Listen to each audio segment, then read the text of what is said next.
All right, well, we are on day 2 of our visit to Normandy, celebrating the 80th anniversary of the D-Day landings. I'm here with Andrew Biggio, who's the author of The Rifle and The Rifle 2. We've got 4 veterans of the Second World War with us. Yesterday, visited the American Cemetery with veterans, which was very moving.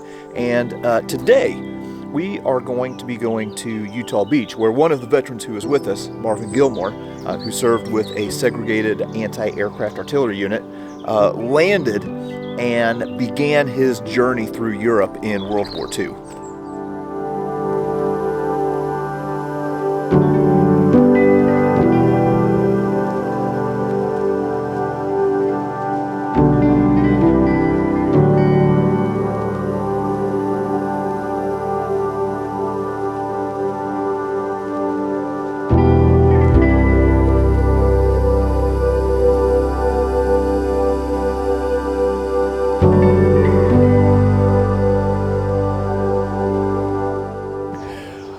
So we're getting geared up here and getting things loaded up on the bus. We have a guide who is going to be showing the veterans around in Normandy today. You might recognize him. Good morning. We got Flo with us today, who you may have seen on Snafu Docs. What are we doing today? So we're going to go on the airborne sector, Angoville-au-Plain, that you know pretty well. I would like to show you something special there. I'm sure you're going to enjoy it. And we're going to go on Utah Beach because I think we have someone here that landed on Utah on in June, but after D-Day. Yeah. Right? Yep. Yeah. So airborne in Utah Beach this morning. All right. Iced coffee. What did I tell her this morning before you heard it? Marvin, what do you think? Ready to get back to the beach today? Sort of. If the weather turned to be nice and warm. I think the weather's going to be nice today. Good. All yeah. right. I think we're going to have a good day today. Wonderful. That's funny.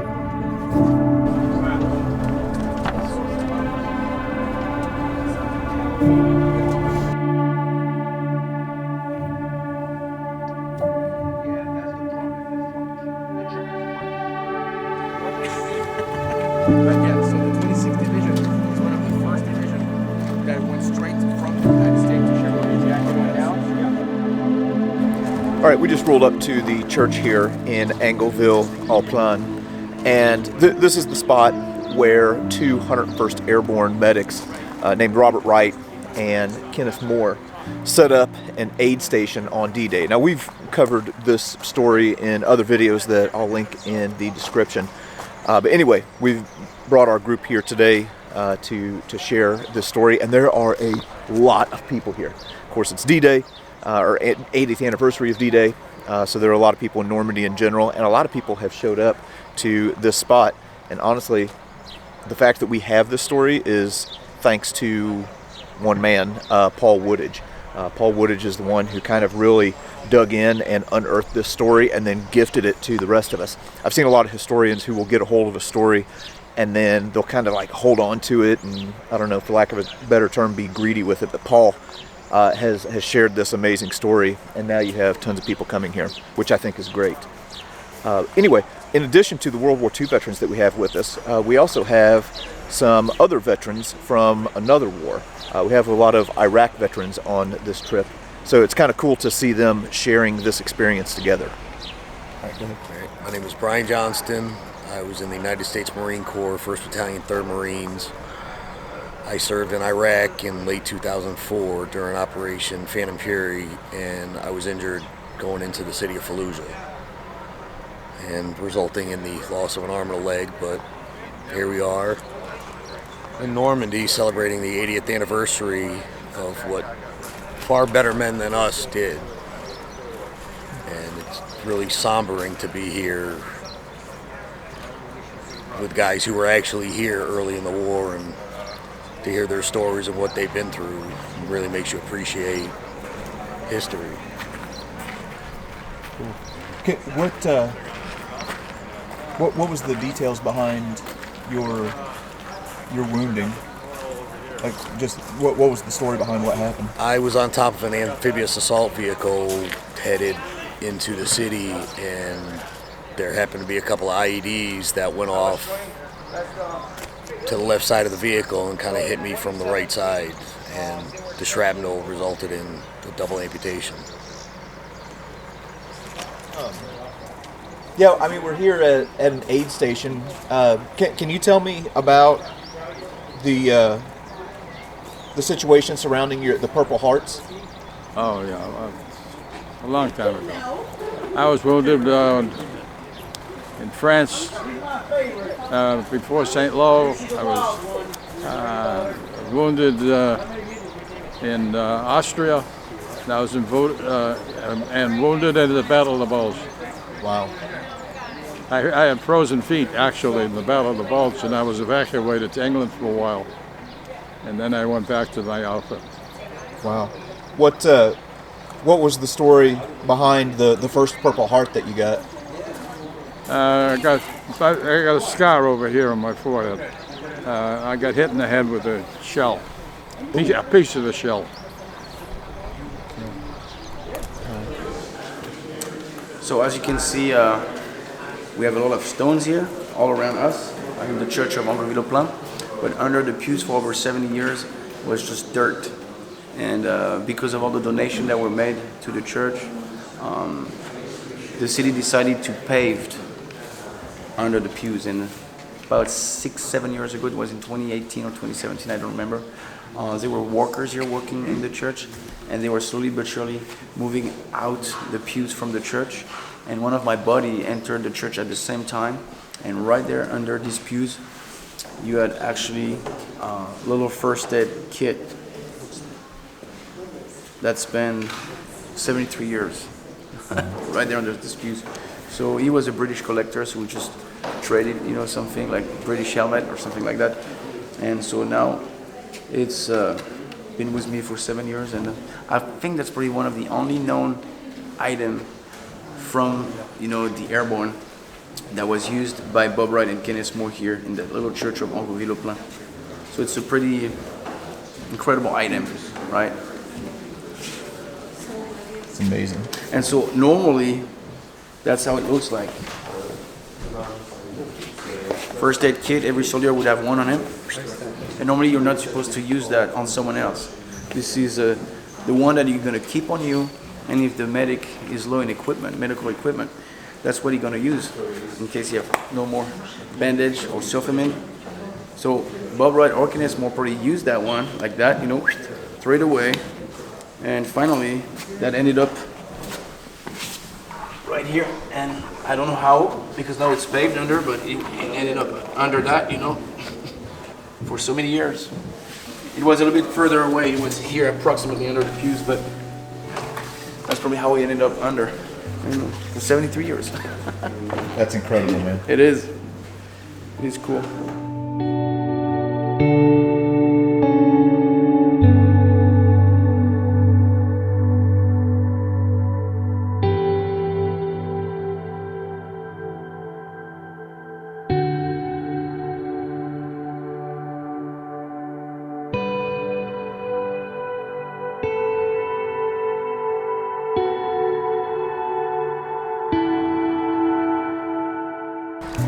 All right, so anyway, that was just a brief stop here at Angoville-au-Plain. We're now going to hop back on the bus and head to Utah Beach. Okay, correction. We're going to go to Utah Beach here in just a minute, but we just had a woman approach us who lives here in Angoville-au-Plain and has a pretty incredible story. So Miss Marie, guys, was here in 1944. She was 10 years old, and she's the last citizen of Angoville-au-Plain that is with us today, that was here on D-Day. And she's just gonna talk about that night, and I will translate, okay? Eh ben, je vous laisse parler en français, je ferai la traduction. Is there anyone speaking French here? Yeah, okay, je ferai la traduction. Allez-y. Au débarquement, j'avais 10 ans. J'ai vu les premiers parachutistes descendre au haut du village. Les premiers sont venus chez nous. On était une famille de 7 enfants. Et ils voulaient emmener mon papa, leur montrer la barquette pour mais mon papa n'a pas été.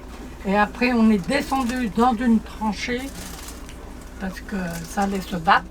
On est descendu le petit chemin. Ok. Après, on est descendu et on est tous rassemblés 56 dans une ferme. Je vais faire la traduction. So she was explaining, as I said, she was 10 years old on D-Day. And so she saw her first paratroopers. They knocked the door of her house and they were looking for la barquette, which is a lock that we have in the area that the Germans closed for several months. And they closed that lock for several months to flood the fields around Carleton behind Utah Beach. And they asked our father to come with them. But I think the father was a little bit afraid because, you know, if you're helping Americans, the Germans see you.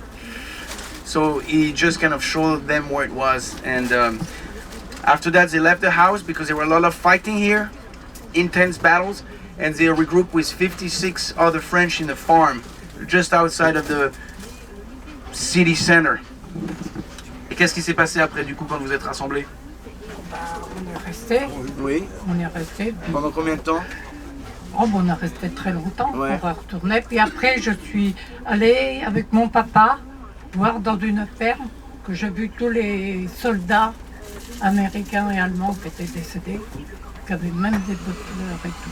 Ah oui. Oui. Et après le 6 juin, j'ai ma copine là, qui a été décédée, Lucienne, Oui. ma copine, Elle- dans une tranchée. Ouais. Elle a tiré sur 2 cordons Ouais. et ça explosait. Elle est décédée dans le fond et moi j'étais au tout haut, sa cervelle était sur mes pieds. So she was explaining some memories that are not that positive. Is that very close by there was a farm where they put all the deceased American soldiers. So she saw that, but she said that, you know, the French were bringing flowers until they could be buried. So they put flowers and they laid them on the deceased American soldiers. And actually one civilian, a little girl was killed here. That was her friend Lucienne. She's on the monument here for the civilians killed during the war. And they were hiding in a trench and her friend actually pulled a little, I don't know how you say, a string, and something just exploded. And she said that she had part of her brain everywhere. I mean, nasty details, but bad memories regarding that. Et qu'est-ce que vous voulez leur dire du coup à nos amis? Mais je suis très impressionnée de voir tout ça, Ouais. une émotion. Ouais. Ça fait revivre le pays. Bah oui. Hein? C'est bien. Bah, she's very moved, guys, to meet you because for her you represent freedom, liberty. You know, she's been 4 years here during the occupation. Merci, merci, Merci. merci. Thank you. Voilà. Ah, she said something in English. Thank you. Thank you. I'm gonna come.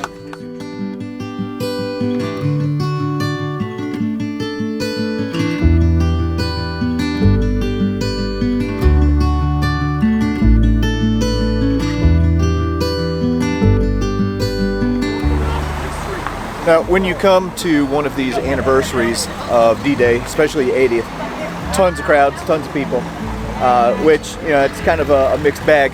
But one thing that is cool is you're going to see a lot of vehicles and armor and things like that from World War II. So we've made a quick stop on our way to Utah Beach, is to Sainte-Mère-Église, where they have a ton of stuff here in the square.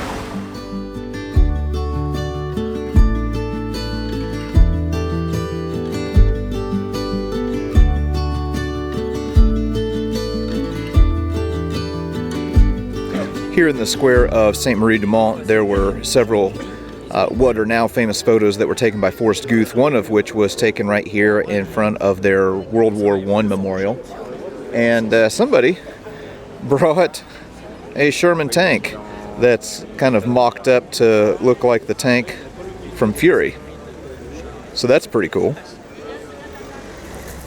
There are a bunch of Jeeps here in the square, but this one has been rigged up with kind of an interesting little modification.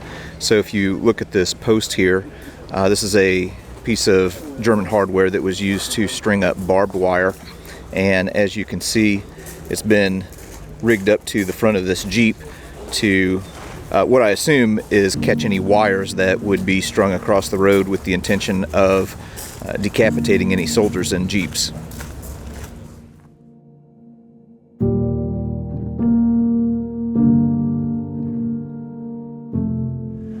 Okay, so pretty cool stop here in Sainte-Marie-du-Mont, seeing all of the vehicles and everything. So now we actually are going to get back on the bus and go to Utah Beach and see where Marvin landed in the days after D-Day.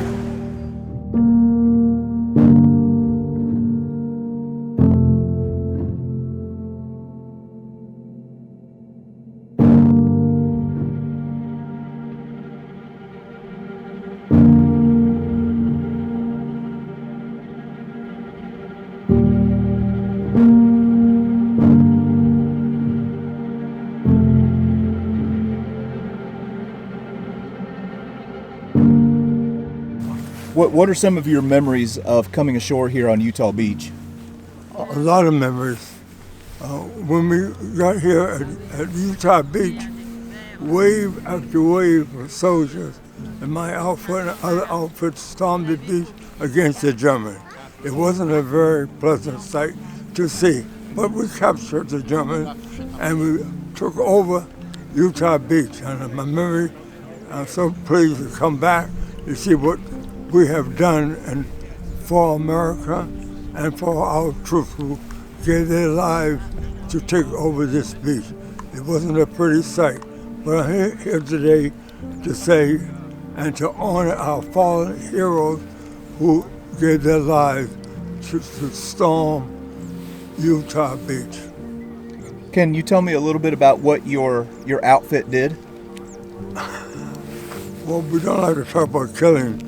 Our job was to kill or be killed. What was the job of an anti-artillery battery or anti-aircraft artillery battery? Well, the job of air is to bring down the German planes in the sky to stop the anti-aircraft. We did 20 millimeters and 90 millimeters to stop the Germans from spraying gunnery at our troops that are on the ground. So the 458 was the outfit that I served in, the Able Baker, Charlie, and Dog. So how does it feel coming back all these years later and having so many French people come up and show their appreciation? It feels great too. The memories to say thank you for your service and to honor the fallen heroes who gave their lives to conquer this part of France. One more question. The generation that is growing up today, what do you think they could learn from your generation? Well, they do not have any clue of the past generation, who their father or their uncle gave their lives to make a better world and life for them to live in. Unfortunately, that's the problem we have today. They just don't know, and really, they don't really appreciate what the fallen heroes with the white crosses in the cemeteries represent. And unfortunately, that's what it is. So we're here today to remind the new generation, this is where your uncle, your father gave their lives so that you have a better life to live in. I'm one of the few, pretty much been 2 months, I'll be 100 years old, to remind the new generation that we're here to remind you what your father and your family gave their lives.